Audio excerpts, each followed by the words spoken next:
Welcome to the Silhouettes of Success podcast with your host, successful entrepreneur, broker, and business mentor, Amber Weitzer.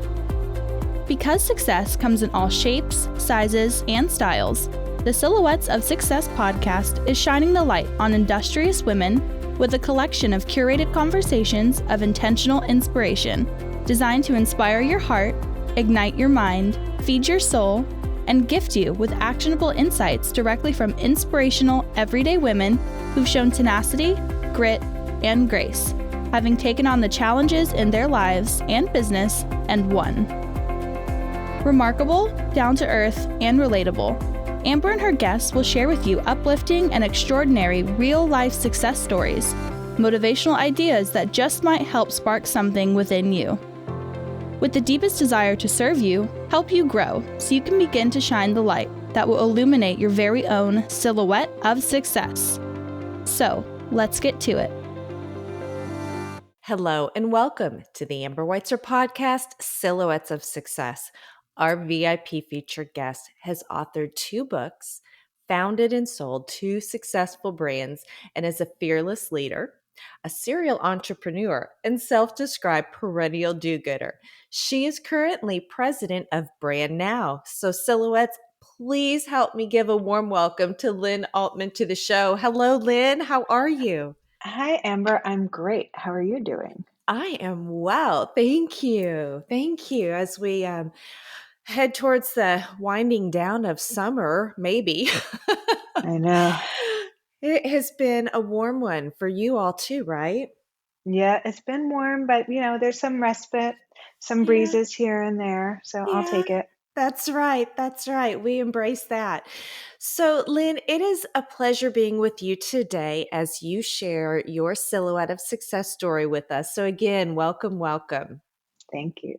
I always like to, kick it off with letting you help share the illustration of the early shaping of your silhouette of success by letting you tell the audience a little bit about your background. Great. Well, I have a fairly unusual story, which is that I never graduated from high school. I also skipped first grade, but I won't go that far back. But at 16, I had the opportunity to go to a college that said, you don't have to graduate high school. You might be wasting away there. Come to college. And so I did. So at 16, I became a freshman at a college affiliated with Bard up in New York. And spent 2 years there, went to Skidmore after that, got my bachelor's degree. And then I moved to New York and was working for a publishing company because I loved English, I loved writing, I loved writers, and then realized I really did not like publishing. So I went to see what else I could do. And I thought perhaps advertising or some other creative professional field. And in talking with my roommate from college's father, who was a new products consultant, I thought, well, this sounds kind of interesting. And he had introduced me to 2 people, one of whom did not meet with me. But the second person said, well, show me what you got. And the funny thing was, I didn't have anything because I had not worked in advertising or new products. And so I would go to my day job at the publishing house. I'd show up early and I would make up ads for brands that I liked. I would do a lot of photocopying because Photoshop didn't exist quite yet. And I went to this fancy breakfast at the Intercontinental Hotel, and I thought this guy was like big ad guy. It turns out that was just the only place in Midtown that he knew to have breakfast. But for me, at 24, having a $40 breakfast was really, really exciting. And he said, this is some good thinking. I'm doing a naming project. Do you want to come facilitate a workshop with me? And I'd say, okay. And I'd take the day off work and we'd go do that. And he'd say, oh, I'm working on this little positioning thing. You want to write some concepts with me? And I would do that. And then, one day he said, well, what if we got busier? And I was like, I'll just quit my job. I wasn't happy. I was looking for something else. I was waitressing and bartending to supplement my income anyway, because New York was expensive when you had an entry-level job and had your own apartment. And so I left, and he and I started trying to sell a business together and pitching clients, and we made cold calls day after day after day. And the first person who said yes was Pepsi. And then the second person or the second client was Merrill Lynch, and then Lipton. And then after those three, within, a pretty rapid succession, we thought, we might be onto something. So he and I stayed together and had our business for 12 years. And then in 2007, I went out on my own and founded Brand Now, which is also an innovation and brand consultancy located here in New York. And I've been doing that ever since. And you just say it so casually. So nonchalant. Okay, wow. What a journey. What an early journey, right? Because I would say we're just getting started. Right. Well, that's kind of the interesting part for me. And what's always been my challenge is that my path has never been set for me. So if I worked in a company, it'd say, okay, you're an assistant, an associate, and a manager, and a director, and a VP, and then a president. So the trajectory. And my trajectory, I've always had to create and say, how do I create what's next for myself? Because it's like paving the path before you walk on it. So uh, that, but I love thinking about the fact that it's still the beginning for me. There's still other things to do and other worlds to create and explore, and that actually keeps me very excited. But it's hard. So it's interesting. Yeah, you've got to, turn that org chart up on its head sometimes. The Hmm. traditional org chart, right? So Hmm. it's interesting that you share that. Something you just said in one of your statements there was maybe when you embarked on that career path, who influenced you? Did you, going back to the publishing days, and then of course the organic, if you will, of how you went into the branding? Was there anybody before that that maybe inspired you? Hey, you've got these skills and talents, or follow or pursue this, or was it something you just discovered as you went down your journey? Well, I think that my parents really modeled something very specific for me. So when I was, I always think about when I was in third grade, and people would ask you like, "What do you want to do when you grow up?" Luckily, we don't ask our kids that much anymore. But at the time, that was a pretty standard question, and I would say, I either want to be in advertising or do roller derby. Those were my two career paths. Because I really liked roller skating, and of course, like that's the only way I thought people paid you for it, which I don't think they do.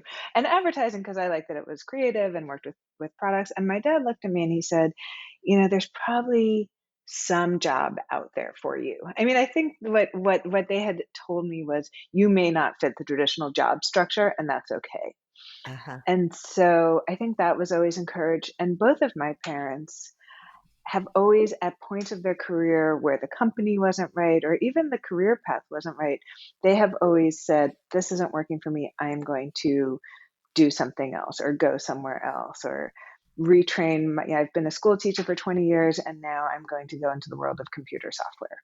And so I think having that modeled for me, that if you are not happy, change where you are and find something that you like to do, and it might not be defined, and that's also okay, I think really molded how I approached my professional career. And it was a privilege to have that.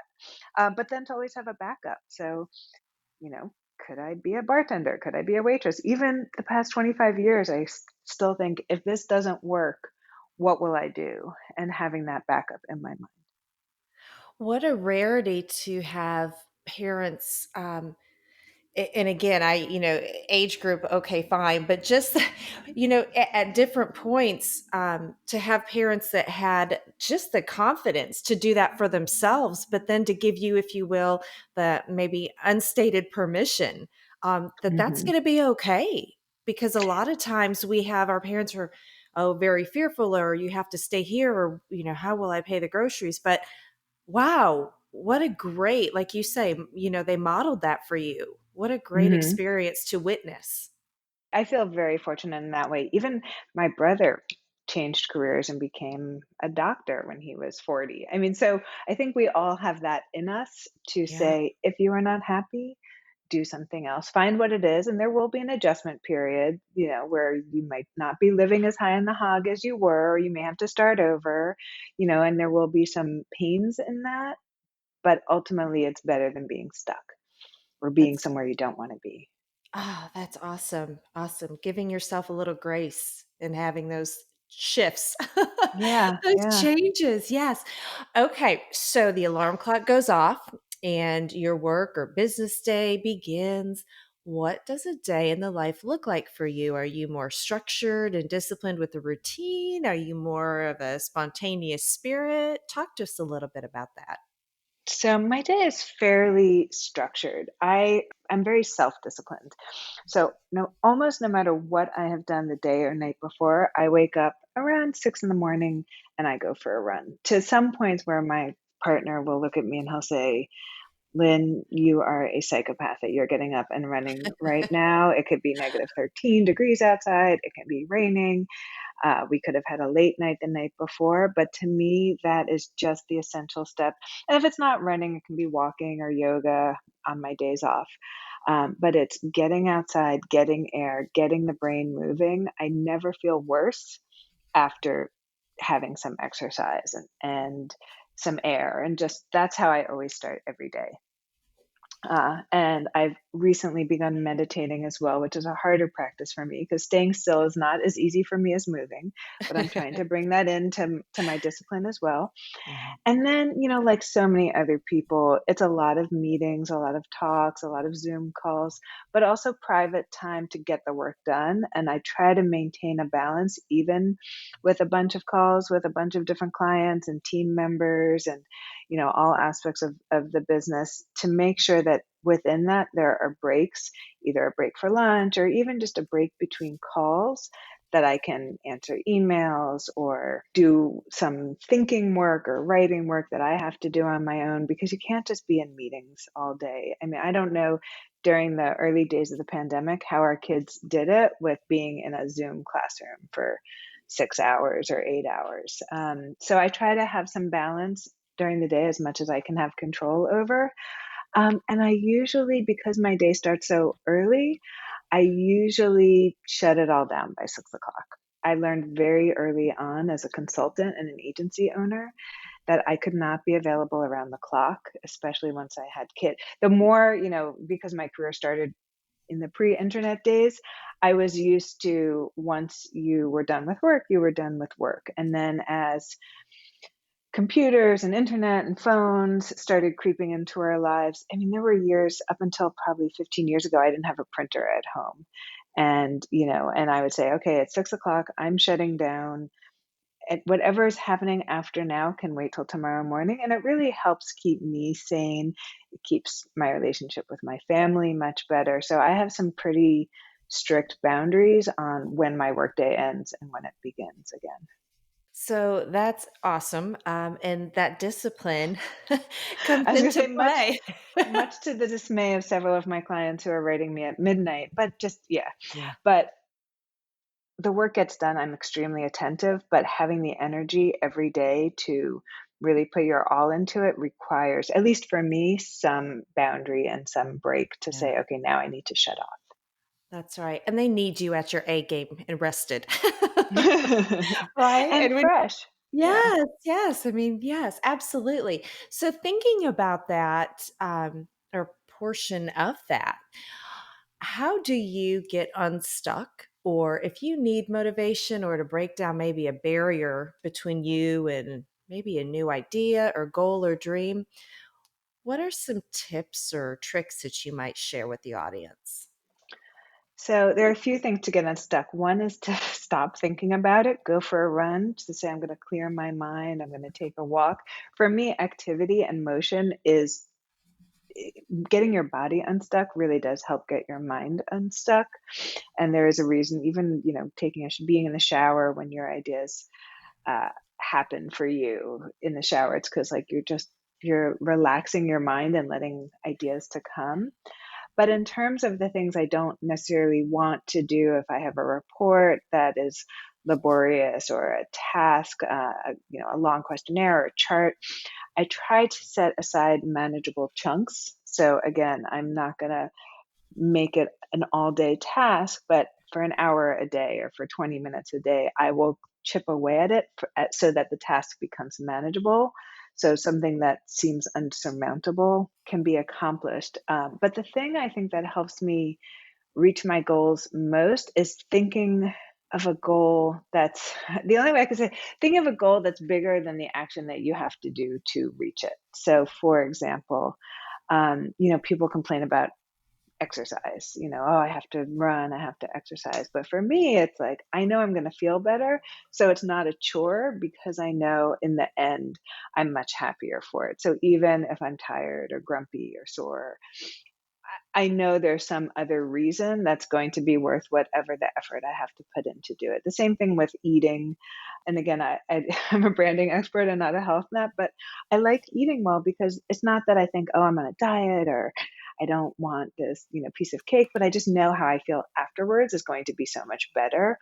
And I think I trick myself in many ways, even in work, to say, oh, I'm going to be so happy when this task is done or when this presentation is put together, that I'll work towards the feeling and rather than the goal itself. It's very poetic how you have painted that picture too. So you articulated it perfectly. Thank you, because I was with you. I was Well, right yeah. there. That's awesome. Oh, that is fantastic. So there are a lot of tips and tricks within that. Whoa, we could break all those down. Okay, so thank you for that's awesome. Great example too, because I think that's something that is so relatable to, all of us, whether it's the diet or the exercise or just the little morsels there that, and we have to trick ourselves sometimes. Right. And it is Yeah. funny. I was moving some stuff from the office the other day and it's in my home now and it's in a pile. And so even thinking about, uh, this is something I'm just looking at and have to do. And so this morning I said, well, I'll just go through one bin at a time and put it away and it'll be enjoyable to see some of these old projects. And so just trying to find those positive moments and not getting mentally stuck in the drag of what you're about to do or what you have to do can also be helpful. Yeah, that little treasure hunt in the lost and found, right? Yeah. It'll be great. It'll be great. Oh my goodness, I love that. So also talking to you as, an independent or a business owner, and do I also know that are you a motivational speaker? Do you have that, in your repertoire? I don't officially. Yeah, okay. I I mean, think you should. I would love to. I mean, Yeah. I think what I find is that I think that my attitude and my busyness and my level of drive and motivation, I think it's normal. So you had even said to me earlier, you know, you've done so much and you sound so casual about it. And so I think that's what's interesting to me is I don't think I realize that there's anything special about waking up every morning at 6 and having this disciplined routine and doing all these things and balancing projects and clients and setting boundaries and still finding time to be successful and hang out and have fun and do all of these other things. And yet I think part of that is just how I've learned how to manage my life, and so I would love to share that with other people. But for me, I think it's just been a practice of how do I find balance in my life in ways that make me happy and that accomplish my goals without it feeling like work all the time. Yeah. Oh, that's awesome. Where do you look to for support? Where do you turn as the business owner, as the leader, as a creative? How do you find support? So I look to colleagues a lot, and I do look to my employees too. I have found that thinking that you're the leader, but that you're also alone is not a great way to approach a team. And so if I have a challenge, sometimes during a team meeting, I'll say, hey, here's the challenge I'm facing, team. What do you think I should do about this? But I also have many trusted advisors who have specialties in different aspects. So if a situation comes up for me that I'm not sure how to manage in private equity, there's someone who I know who's really smart in that way, and I will call him and say, I need help. I need your expertise here. Or with business decisions, or even with, as I said, creating my next trajectory, talking with colleagues who have done things that I would like to do and getting advice and insight from them. So I think really always being open to getting support from others, and they don't have to be experts. They don't have to be someone at a higher level or more experienced than you. It can be people who surround you, or even people who, again, report to you, because ideas and support can come from anywhere. And there's something also about saying to your team, hey, I'm struggling with this, or this is a challenge for me. Maybe you have a different viewpoint that's not the same as mine, but you're able to experience the business and the work we do in a different way. So that's always been a helpful role. And it's also, it feels so good to be, sometimes it feels good to be vulnerable as the leader, to say, yes, I will lead you. I will take care of you. I'm going to make this happen. And at the same time, to be human and say, I don't always have the answers. I don't always know how this is going to happen, and to be authentic. And I hate even using that word because I know it's a word we toss around a lot, but I think it's important to let vulnerabilities show as well. That's just cool that you're saying that. Because like you can come up with all these fantastic, just like you said, there are certain words that just become so trendy to say and they get overused. But as you were sharing that, some of the words that I was writing down were, it's just so healthy for that give and take, and for you to have that trusting relationship with them and them with you. And those fresh eyes and ears sometimes, going back to what you were talking about, just getting that air, sometimes sharing that. So that's amazing. That you have that stance, if you will, that you're willing to do that. And one thing I will say, that one thing I've learned, and I learned this from a friend. So I have a few friends who also have agencies. And so we talk about work or life, in a more social uh, environment and aspect.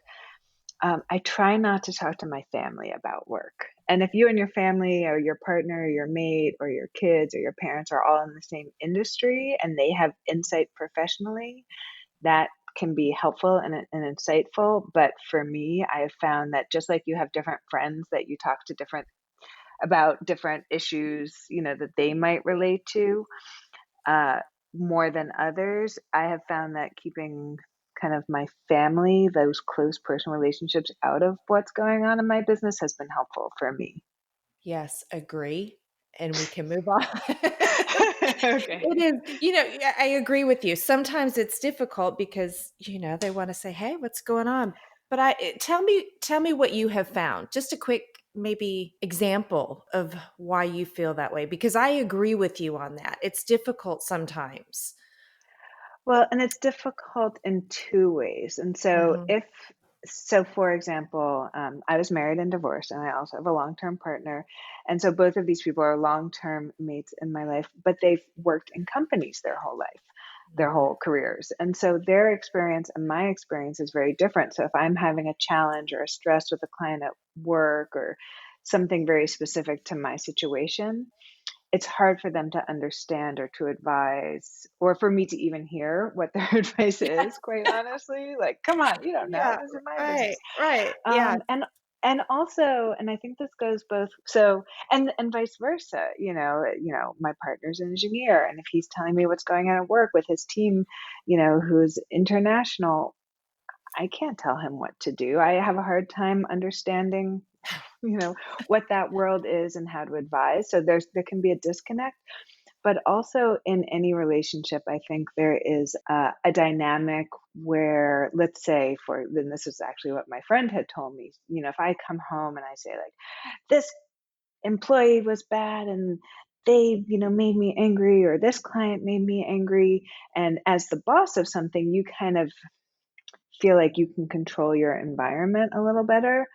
And it can sound to a partner like that's how you're going to treat them, or that's Mhm. how you feel about them. And I have fallen into that trap where, my partner have said to me, like, Mhm. you're not the boss of the family. And so really being able to switch off between, this is who I am at work, I am the leader at work, but at home I am a partner, and I don't want to bring my leader self into my home self. is something that has taken me years to work on and adapt to that different dynamic. And even if I think I'm working in that dynamic at home, when you talk about it, when you even share some of those work experiences, those work leadership experiences at home, it can be challenging and not Perfect. healthy. Yeah. Yeah. Live and learn, right? And always Or try to do or better. yes, or at least hopefully let it stick for a little bit and learn the lesson. Oh my goodness, thank you for that.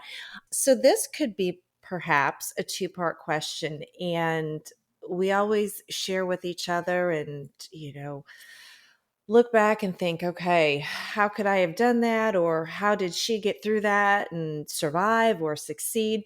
So, can you think of a specific point in time or event, key situation in your professional life that forced you to take a monumental shift within your business or career? And if so, positive or painful, how did that help you grow? Well, I think the most drastic shift in my career was going from a partnership to a sole proprietorship, and having this partner of 12 years who rightfully gave me every opportunity. He had the most profound impact on my life and my career, and have always been and will always be indebted to him and the fact that he opened this opportunity and this path up for me. And we had a big age difference, and kind of after 12 years had a different approach to working and to the business, even though we still had a partnership. It just we had fractured. And so having to approach him and say, for as much as you've done, for as much as we've done together, I need to do this on my own. And that was very hard to do. I was a lot of guilt involved. I had offered to buy the business from him. He did not want that. So we just dissolved the business and split everything 50-50. And then having the courage to start a new office, I left all my employees behind. So as the one leaving, I said, I don't want to take anything from you. I want you to be supported, but I think I need to do this on my own. And that was a very scary prospect, and yet I still believed that I could do it. But I invested in a new office. I had to believe that the things he brought to the partnership I could replicate either with myself by myself or with someone else. And that was hard. And there was a freelancer who did come with me, who was a really trusted confidant for me. And after a few months later, she went back to work for him, and another friend of mine had gone to work for him, and that was painful emotionally, because you think they're friends. Mhm. And that's okay too. That was learning too, to say, everyone has to work. Everyone has to work with who they want to work with, and it's okay. But it was still the best thing I did for myself and my career, was to say, I'm going to let myself grow to the next level. And I don't think as a partnership I could have done that. Wow. Intense. Good for you. Good for you. Thanks. So, yeah, when do you feel that you have the greatest sense of satisfaction? My favorite thing, maybe I'm a pleaser. My greatest sense of satisfaction is not when I invent a product or a brand that launches, but when I deliver an end product that the client is happy with and they say thank you. They say, this is great. It's exactly what we needed. And I think it's because I've worked on hundreds of projects over the past 25 years that I don't get that married and that invested in their success, because I know that there's so much once I deliver my product to my client that can happen. Like, I really do. And again, I think I just learned it when I was young enough to learn it, and it's become part of my practice, to let go of a project once, let go of the control of what happens after after a certain point. And so everything I do in my business is to make sure that what people have hired our agency for is delivered in a way that they feel really good about. And that makes me so happy, and that makes me ready to do it again, for the next client. And it also sets up great relationships with the people I do work with, because they know we're approaching it in that That's awesome. Love that. I like that you said you're a pleaser. way. But and you've got that project management aspect of it. that you're able to almost see not tangible results sometimes, right? Sometimes Hmm. tangible results, but you're able to see it, deliver it, and then next, And and I then, think, yeah, yeah, it keeps your creative juices flowing, right? right. What's Because next? it's also like the fun part is like, what's the problem? What's the challenge? How can I solve it? And if I've Yeah. solved it to the point that I can, then I can say, okay, that was good. Like, let's do that again. So I always have the energy. But it's funny, I used to be not that social. And I used to be a little bit rebellious as a kid, and teachers didn't like me, even though I'd get straight A's, but like the teachers didn't like me because I wouldn't put the work in, and I wasn't popular. I was kind of an outcast. And throughout college, I started waitressing. And, again, my dad had said something like, you got to play the game. Uh-huh. So which I didn't understand in the abstract, but in waitressing, I got it, which is if you are happy with your meal, more than likely you will give me a better tip. And so my job is to help you enjoy your meal. And you can do that through connecting with people, through caring about their food. If they want to send it back, you don't care. It's not coming out of your pocket. Sure, of course, let Uh-huh. me make you happy. It's fine. It's no skin off my nose. If that's even the phrase, I always get that one wrong.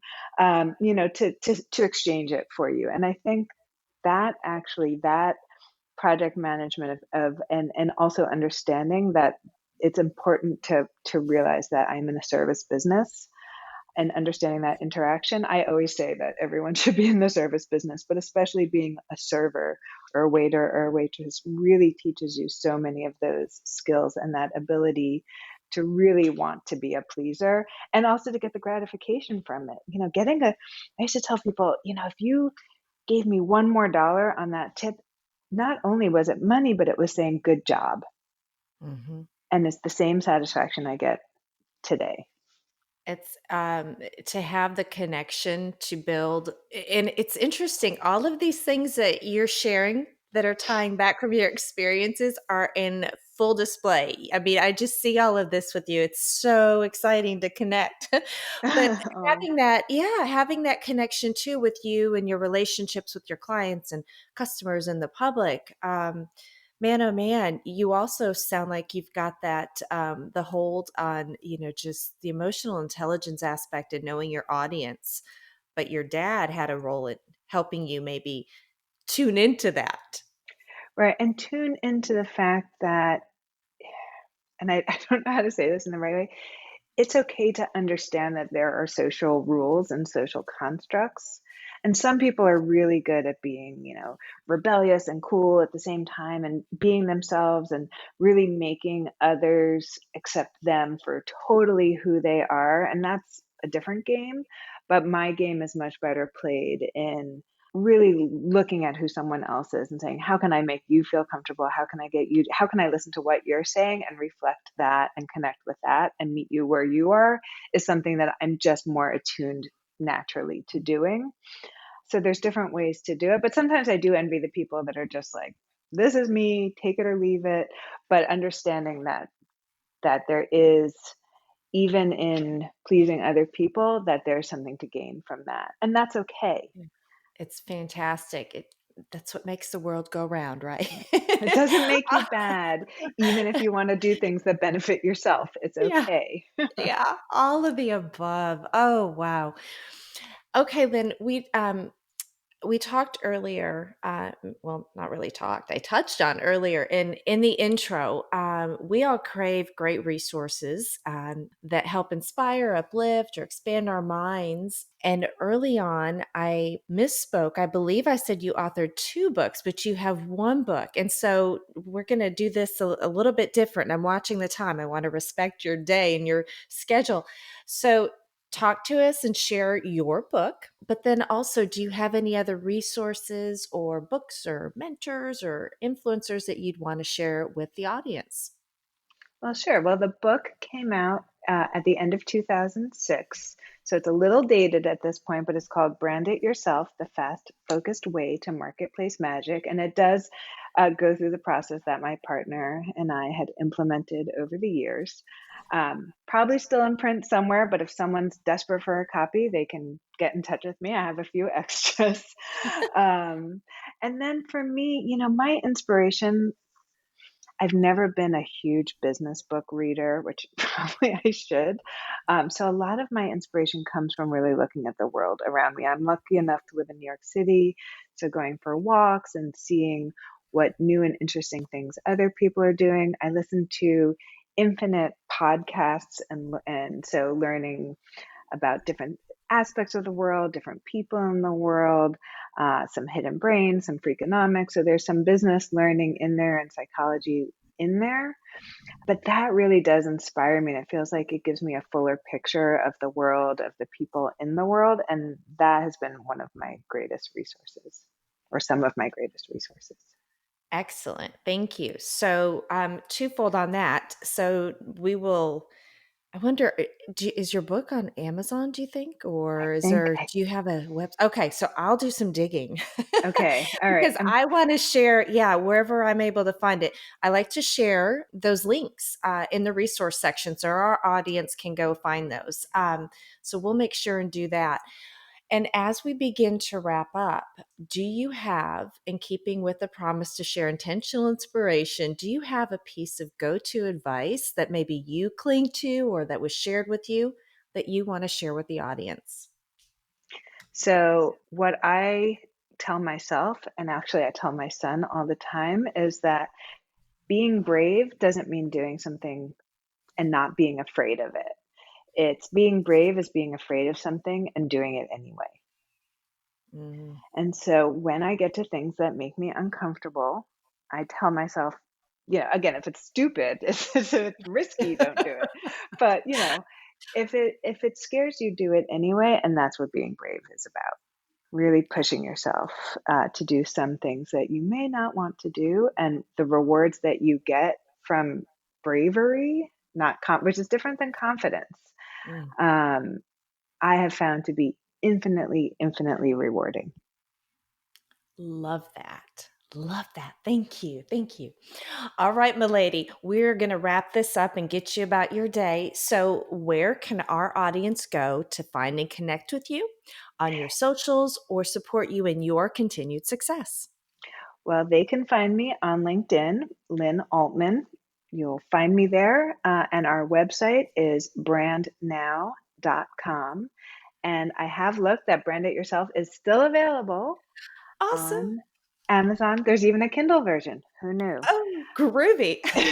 So I'd love to hear from people, questions, stories. Please feel free to reach out to me in one of those places. Fantastic. And again, I'll be sharing your contact info, the LinkedIn profile, all of that in the resource section to make it seamless for our audience to connect with you and grow with you and support you. So, all right, Lynn, thank you so much. It has been such a pleasure connecting with you and having our discussion and chat and letting you share a little bit about your silhouette of success. So, again, we might have to have a part 2 because you're just getting started. Oh my goodness. You have been a true inspiration. Yes. Thank you. And light for us all. So once again, thank you for your time today. It's been my pleasure. Really, I loved it. Awesome. All right, my lady, have a great rest of your day. Thank you. You too. Thank you for joining us on this episode of the Silhouettes of Success podcast. If you enjoyed the show, make sure you subscribe so you don't miss out and join us for all the new episodes. We are here for you and with you. We encourage you to share this podcast on all your socials and pass on the light to help illuminate another silhouette of success. Amber would love to hear from you, and you can find her on Facebook, LinkedIn, Instagram, or head over to amberweitzer.com. Let's connect. Help us all shine and leave us a review too. To find out the latest ways to inspire your heart, ignite your mind, and gain actionable insights, subscribe at amberweitzer.com. We are honored, humbled, and full of joy that you've tuned in. Remember, you are exactly where you need to be, right here with us. This is the Amber Weitzer Podcast, Silhouettes of Success.